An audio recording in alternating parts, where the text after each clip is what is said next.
नमस्कार, हिमाचल बुलेटिन में आपका स्वागत है। पेश है आज के समाचार। मुख्यमंत्री श्री जयराम ठाकुर के कुशल नेतृत्व में प्रदेश सरकार द्वारा सुभाष पालेकर प्राकृतिक खेती को प्रोत्साहन प्रदान करने के सकारात्मक परिणाम सामने आ रहे हैं। कोरोना काल के दौरान नौकरियां छूट जाने से बहुत से लोगों को रोजगार के संकट का सामना करना पड़ा।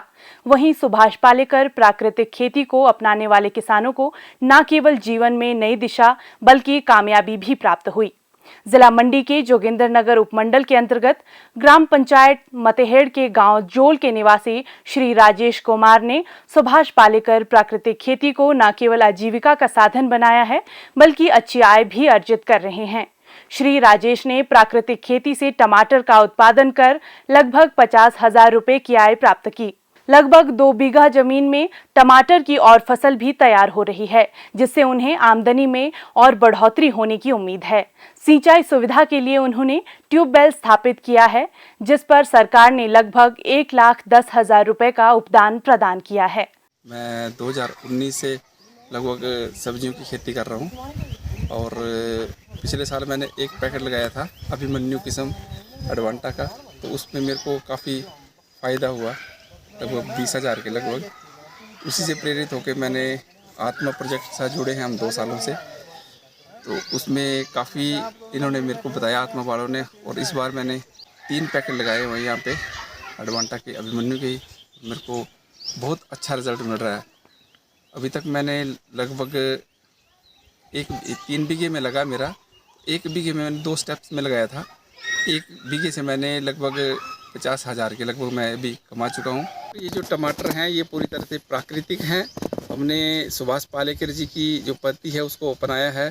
इसमें किसी भी प्रकार का कोई भी रसायन खाद वो हमने नहीं डाली है, किसी प्रकार का केमिकल का कुछ यूज़ नहीं हुआ है। पूरी तरह से हमने इसमें बीजामृत, घन जीवामृत और साथ में अग्नि अस्त्र, खट्टी लस्सी इसका स्प्रे कर रहे हैं हम जितना भी है, और ये बहुत सेहत के लिए बहुत अच्छा है। मैं अपने बेरोज़गारों से भी, जो कोरोना काल में जो लोग घर पे बैठे हुए हैं, तो उनसे भी ये बोलता हूँ कि हमारे सबके पास ज़मीनें हैं, किसी के पास कम है ज़्यादा है, लेकिन लोग बेरोज़गार हैं और बेरोज़गारी की ये कर रहे हैं। अपनी खेती की तरफ आएँ, डिपार्टमेंट से जुड़े, आत्मा से, प्रोजेक्ट वालों से जुड़े और खेती बाड़ी करें। बहुत इंजॉय है इसमें। आत्मा परियोजना के माध्यम से उन्हें बीजामृत, जीवामृत और घन जीवामृत तैयार करने के लिए ड्रम और फलदार पौधे प्रदान किए गए हैं। श्री राजेश कुमार की तरह प्रदेश के अनेक प्रगतिशील किसान सुभाष पालेकर प्राकृतिक खेती अपनाकर अपनी सफलता का मार्ग प्रशस्त कर रहे हैं। मंडी जिला के चौंतड़ा ब्लॉक में 2,243 किसानों को प्राकृतिक खेती के साथ जोड़ने का प्रयास किया गया है। सड़क उपयोगकर्ताओं के लिए सड़क सुरक्षा सुनिश्चित करने एवं यातायात नियमों का उल्लंघन रोकने के उद्देश्य से भारत सरकार द्वारा मोटर वाहन संशोधन अधिनियम 2019 के तहत जुर्माने की राशि में परिवर्तन किया गया है। इस संशोधन अधिनियम में बढ़ी हुई जुर्माना राशि के साथ गंभीर अपराधों के लिए कारावास का प्रावधान भी शामिल है।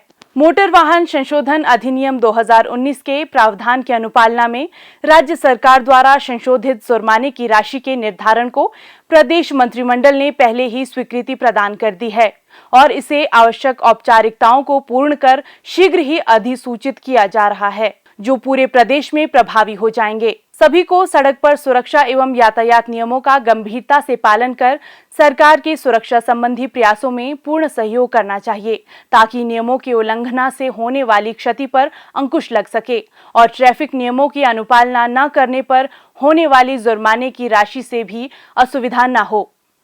सार्वजनिक वितरण प्रणाली के तहत लोगों को खाद्य सुरक्षा प्रदान करने में हिमाचल प्रदेश देश का अग्रणी राज्य है। मुख्यमंत्री श्री जयराम ठाकुर के सशक्त नेतृत्व में प्रदेश सरकार ने आम लोगों के साथ साथ आर्थिक रूप से कमजोर वर्ग के परिवारों को खाद्य आपूर्ति सुनिश्चित की है।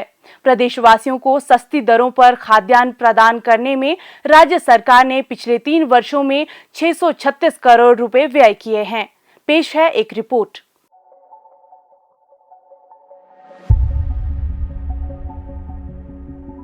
कोरोना से मुकाबला कई मोर्चों पर है, उसमें भी भूख की चुनौती बीमारी से कम बड़ी नहीं।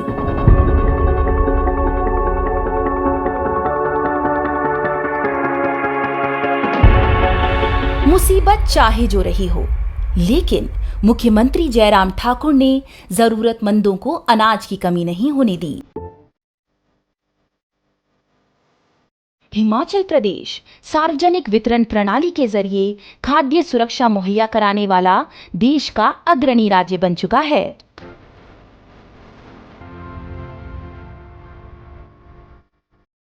असंख्य बाधाएं और पर्वतीय राज्य होने के बावजूद 5000 से अधिक उचित मूल्य की दुकानें निर्धनों के घरों में चूल्हा जलने का माध्यम बन रही हैं। कोरोना महामारी के दौरान लोगों का विशेष ख्याल रखा जा रहा है।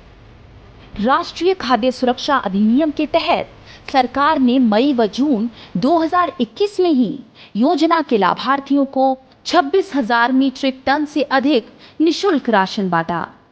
इससे 27,66,000 लोग लाभान्वित हुए। मदद केवल अनाज तक सीमित नहीं है। सार्वजनिक वितरण प्रणाली के तहत सरकार कार्ड धारकों को सस्ती दरों पर चीनी, दालें, तेल व नमक भी प्रदान कर रही है।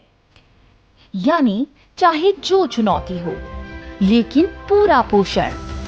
राज्य की राशन प्रणाली कुपोषण से निर्णायक मुकाबले में लगी है। कार्ड धारकों को पोषण युक्त गेहूं का आटा भी दिया जा रहा है। इस योजना के तहत राज्य सरकार पिछले 3 वर्षों में 636 करोड़ रुपए से अधिक खर्च कर चुकी है। राशन बटे और सब तक पहुंचे, यह सुनिश्चित करने के लिए पुराने तौर तरीके बदल दिए गए हैं। कमान खुद मुख्यमंत्री जयराम ठाकुर संभाल रहे हैं। सूचना तकनीक और डेटाबेस मैनेजमेंट के जरिए सख्त निगरानी हो रही है। सबको पोषण, सबका ख्याल। स्वास्थ्य एवं परिवार कल्याण विभाग द्वारा दोपहर 2 बजे जारी बुलेटिन के अनुसार प्रदेश में कोरोना संक्रमण की जांच के लिए आज 1547 लोगों के सैंपल लिए गए, जिनमें से 735 लोगों की रिपोर्ट नेगेटिव पाई गई है, जबकि 809 लोगों की रिपोर्ट आना बाकी है।